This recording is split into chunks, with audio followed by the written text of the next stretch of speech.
Hello and welcome to the video. Accounting and overview का part 3 आज discuss करने वाले हैं। होपफुली आज इस चैप्टर को हम खत्म कर देंगे। तो इस वीडियो में हम समझने वाले हैं अकाउंटिंग कॉन्सेप्ट्स एंड कन्वेंशंस को। हम क्या पढ़ रहे हैं? हम पढ़ रहे हैं MCO 05 यानी कि अकाउंटिंग फॉर मैनेजरियल सब्जेक्ट का यूनिट 1, राइट। तो चलिए वीडियो को शुरू करते हैं और समझते हैं अकाउंटिंग कॉन्सेप्ट्स के बारे में। तो देखिए, अकाउंटिंग बिजनेस की लैंग्वेज होती है, क्योंकि अकाउंटिंग के थ्रू ही बिजनेस क्या करता है, अपने फाइनेंशियल पोजीशन को और अपने अफेयर्स को जो बिजनेस के एक्सटर्नल यूजर्स हैं उन तक कम्युनिकेट करता है, राइट। कि अगर हमको मान लीजिए जानना है कि एक पर्टिकुलर कंपनी कैसा परफॉर्म कर रही है, तो हम कैसे जान पाएंगे? उसका फाइनेंशियल स्टेटमेंट देख के तो जान पाएंगे ना, उसका रिकॉर्ड देख करके ही तो जान पाएंगे। तो ये जो अकाउंटिंग रिकॉर्ड्स हैं, ये सभी यूजर्स को सेम मीनिंग कन्वे करें, इस पर्पस के लिए हमने क्या किया, प्रिंसिपल्स बना दिए, कॉन्सेप्ट्स बना दिए जो सभी को यूनिवर्सली फॉलो करने हैं, ताकि उसके बेसिस पर हम यूनिवर्सली कंपैरिजन कर सके अपने प्रॉफिट्स का, अपने ग्रोथ्स का, अपने लॉसेस का,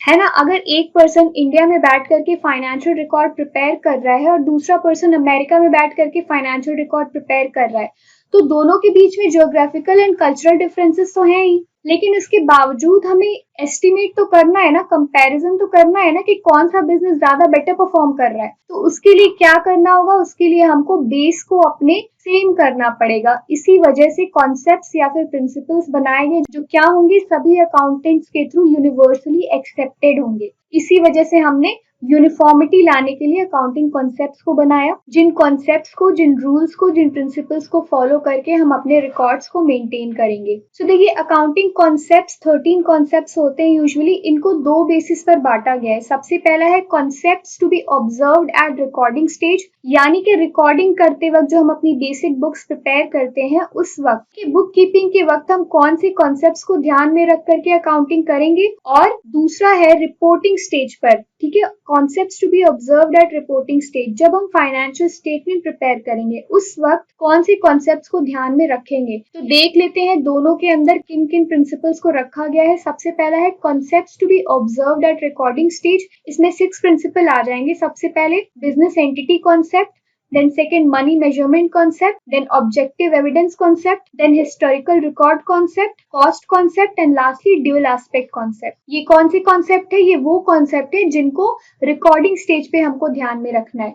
दूसरा बेसिस क्या है? Concepts to be observed at reporting stage, यानी कि फाइनेंशियल स्टेटमेंट प्रिपेयर करते वक्त हमें कौन कौन से कॉन्सेप्ट्स को, प्रिंसिपल्स को ध्यान में रखना है। तो इसमें 7 कॉन्सेप्ट्स आ जाएंगे। कौन कौन से हैं वो? सबसे पहला है going concern, accounting period concept, matching concept, conservatism concept, consistency concept, full disclosure concept and then lastly materiality concept. तो इन सभी को हमें फाइनेंशियल स्टेटमेंट प्रिपेयर करते वक्त ध्यान में रखना है। एक एक करके सभी कॉन्सेप्ट्स के बारे में समझेंगे, सभी प्रिंसिपल्स के बारे में जानेंगे। सबसे पहले रिकॉर्डिंग स्टेज पे जो हमको ध्यान में कॉन्सेप्ट रखने हैं उनके बारे में बात करेंगे। पहला कॉन्सेप्ट है बिजनेस एंटिटी कॉन्सेप्ट। तो बिजनेस एंटिटी कॉन्सेप्ट में हम यही कहते हैं कि बिजनेस का ओनर और बिजनेस खुद दोनों अलग सेपरेट एंटिटी हैं, दोनों को एक नहीं माना जाना चाहिए। क्यों? क्योंकि अगर एक समझेंगे तो सही पोजीशन बिजनेस की निकाल पाना बहुत कठिन होगा। और इसीलिए आप देखते हैं कि जो कैपिटल ओनर देता है उसको हम लायबिलिटी कंसिडर करते हैं बिजनेस के अंदर। इसके साथ ही जो ओनर होता है वो अगर बिजनेस से कुछ उधार सामान लेता है तो उसको हम ड्रॉइंग कंसिडर करते हैं, ना कि बिजनेस एक्सपेंस। इसका रीजन क्या है? इसका रीजन ये है कि हम ओनर को क्रेडिटर मानते हैं, तभी हम कैपिटल को एज अ लायबिलिटी समझते हैं। तो बिजनेस एंटिटी कॉन्सेप्ट आपको समझ में आ गया होगा।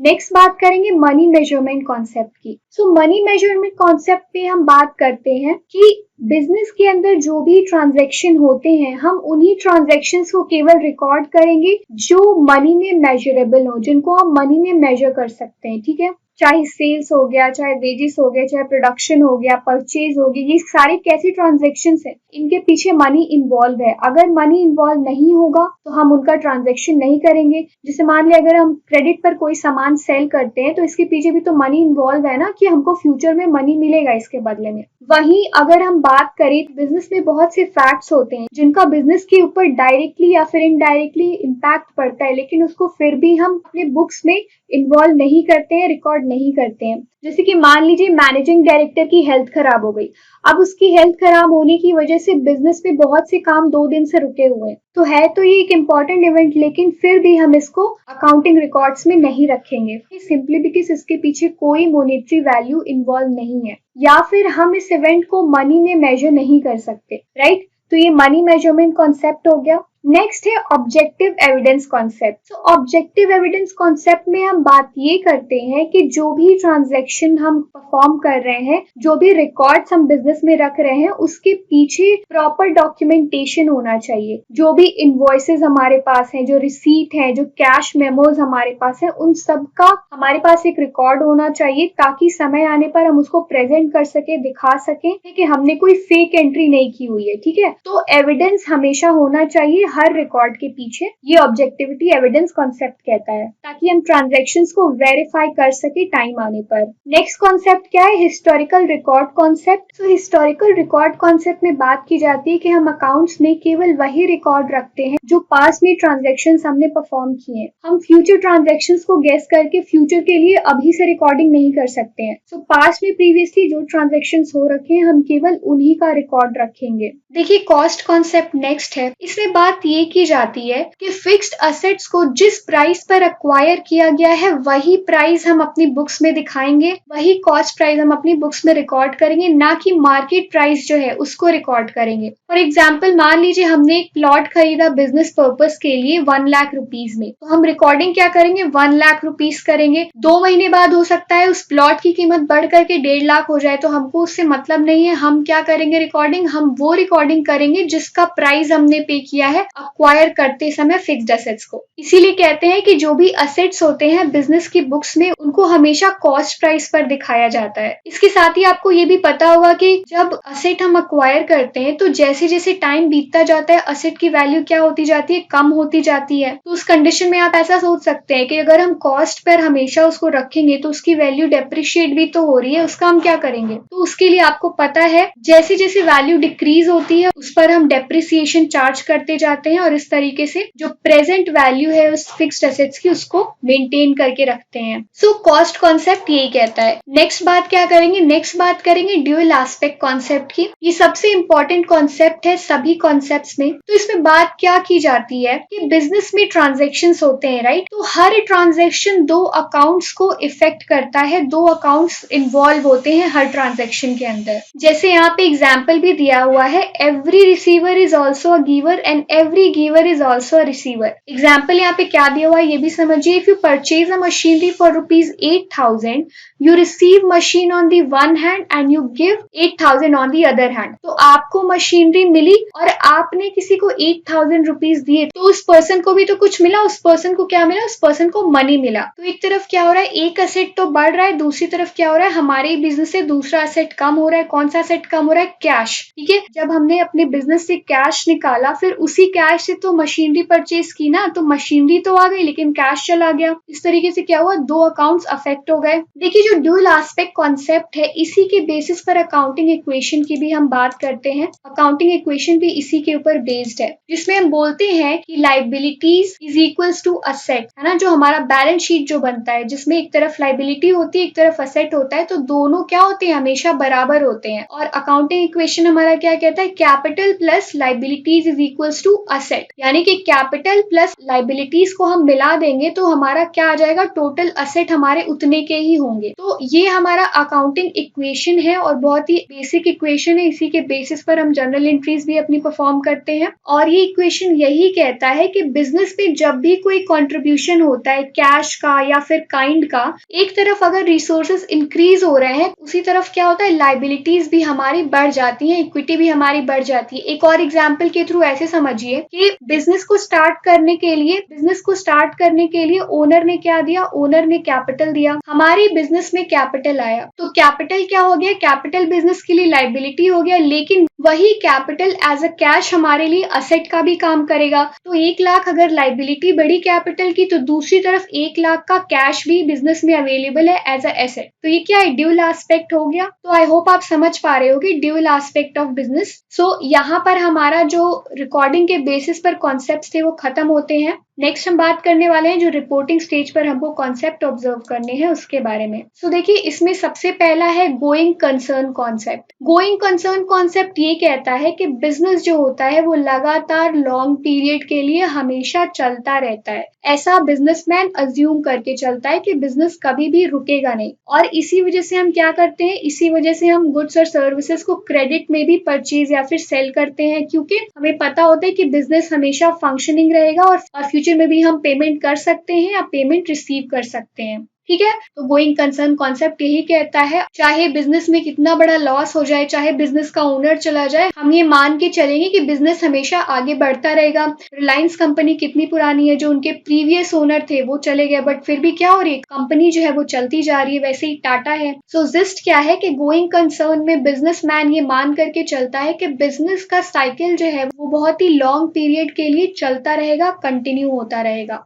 ठीक है, नेक्स्ट बात करेंगे अकाउंटिंग पीरियड कॉन्सेप्ट की। तो हमने बात की गोइंग कंसर्न में कि बिजनेस जो होता है वो एक इनडेफिनिट टाइम के लिए, लॉन्ग पीरियड के लिए चलता रहता है, लेकिन इसके बावजूद एक पीरियड के बाद हमको ये तो पता करना पड़ेगा ना कि जो बिजनेस हमने किया है, हमने जो रिकॉर्ड्स रखा है, जो बिजनेस किया है, फाइनेंशियली उसकी पोजीशन क्या है, हम लॉस में है या फिर हम प्रॉफिट में है। तो ये जानने के लिए हम क्या करते हैं, एक अकाउंटिंग पीरियड डिसाइड कर लेते हैं, एक फाइनेंशियल टर्म डिसाइड कर लेते हैं, जिसके बाद हम अपने फाइनेंशियल रिकॉर्ड्स का कैलकुलेशन करते हैं और फिर ये जान पाते हैं कि हमको प्रॉफिट हुआ है या लॉस होता है फाइनेंशियल स्टेटमेंट के थ्रू। तो यूजुअली अकाउंटिंग पीरियड कंसिडर किया जाता है 1 अप्रैल से लेकर के 31 मार्च तक, है ना। मोस्टली हर जगह यही चलता है। बहुत से लोग 1 जैन से लेकर के 31 दिसंबर भी कैलकुलेट करते हैं। तो 12 मंथ्स का जो एक टाइम ड्यूरेशन होता है 1 ईयर का, उसके अंदर उसको हम अकाउंटिंग पीरियड मान करके चलते हैं। नेक्स्ट बात क्या की जाती है, नेक्स्ट बात की जाती है मैचिंग कॉन्सेप्ट की। तो मैचिंग कॉन्सेप्ट में बात क्या की जाती है कि एक पीरियड के अंदर जो कॉस्ट इनकर्ड हुआ है उसके थ्रू प्रॉफिट जो हमने कमाया है, उन दोनों को हम मैच करेंगे कि जो हमने कॉस्ट किया है उसी के अनुसार हमको प्रॉफिट मिला है या फिर नहीं मिला है। तो जो सम ऑफ कॉस्ट है, एक पीरियड का सम ऑफ कॉस्ट जो है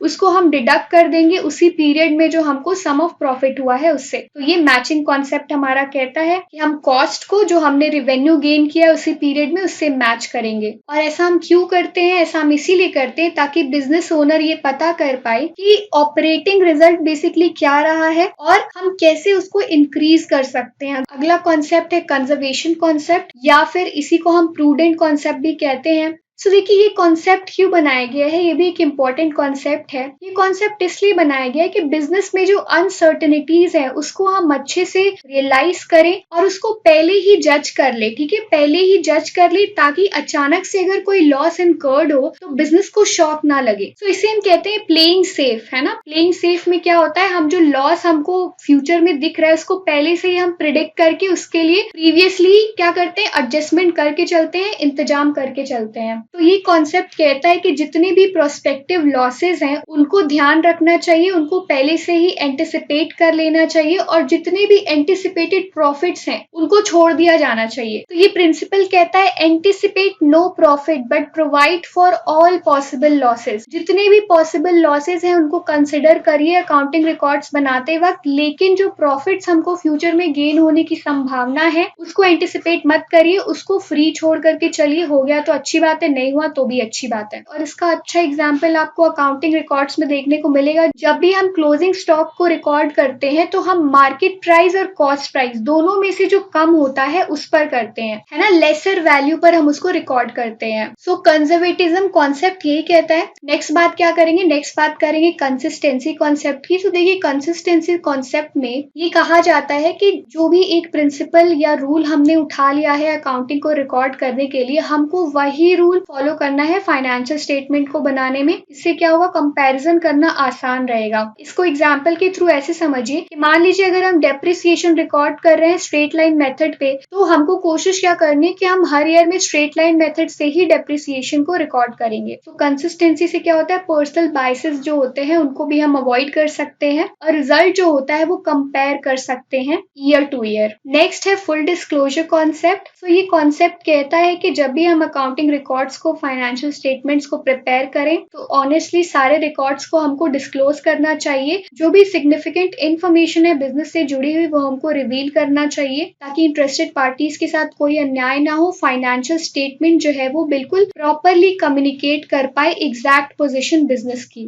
तो फुल डिस्क्लोजर का कॉन्सेप्ट हमारा ये डिनोट करता है। और लास्ट कॉन्सेप्ट हमारा क्या है? लास्ट कॉन्सेप्ट हमारा है मटीरियलिटी कॉन्सेप्ट। तो अभी देखिए हमने फुल डिस्क्लोजर की बात की, तो फुल डिस्क्लोजर में हमने बात की कि हमको सही चीज जो है अकाउंटिंग में ऑनेस्टली स्टेटमेंट्स में रिवील करनी चाहिए। लेकिन इसका मतलब ये नहीं है कि आप हर वो डिटेल रिवील कर देंगे जिसकी जरूरत ही नहीं है रिवील करने की। तो मटीरियलिटी कॉन्सेप्ट ये कहता है कि रेलेवेंट इन्फॉर्मेशन जो है केवल वही डिस्क्लोज किया जाना चाहिए अकाउंटिंग स्टेटमेंट्स में। दूसरे शब्दों में कहें तो हमें केवल वही इन्फॉर्मेशन डिस्क्लोज करना चाहिए फाइनेंशियल स्टेटमेंट में, फाइनेंशियल रिकॉर्ड्स में जो इंटरेस्टेड पार्टीज के इन्वेस्टमेंट डिसीजन को इन्फ्लुएंस कर सके। ठीक है, जो प्रॉफिट और लॉस से जुड़ा हुआ हो। और जो नेसेसरी इंपॉर्टेंट इन्फॉर्मेशन है उसे तो जरूर डिस्क्लोज करना चाहिए, चाहे उसके लिए अलग से कोई नोट ही लगाना पड़े। फॉर एग्जाम्पल मान लीजिए कि अगर मेथड ऑफ डेप्रिसिएशन में कोई चेंजेस हमको करना पड़ गया, दूसरा मेथड अपनाना पड़ गया डेप्रिसिएशन को कैलकुलेट करने के लिए, तो एक ड्यूली नोट हम अटैच कर सकते हैं कि किस रीजन की वजह से हमको डेप्रिसिएशन का मेथड चेंज करना पड़ा है। तो ये मटीरियलिटी कॉन्सेप्ट था जो लास्ट कॉन्सेप्ट हमने पढ़ा है। और इसके साथ ही हमने अकाउंटिंग कॉन्सेप्ट्स को खत्म कर लिया है। आई होप कि वीडियो आपके लिए इन्फॉर्मेशनल रही होगी, यूजफुल रही होगी। ऐसे ही और एजुकेशनल वीडियोस के लिए आप इग्नू ज्ञान कोश के सोशल मीडिया हैंडल्स को फॉलो करना मत भूलिएगा। लिंक्स जो है वो आपको डिस्क्रिप्शन बॉक्स में मिल जाएगा। चैनल को सब्सक्राइब जरूर करिएगा। Till then good bye and take good care of yourself.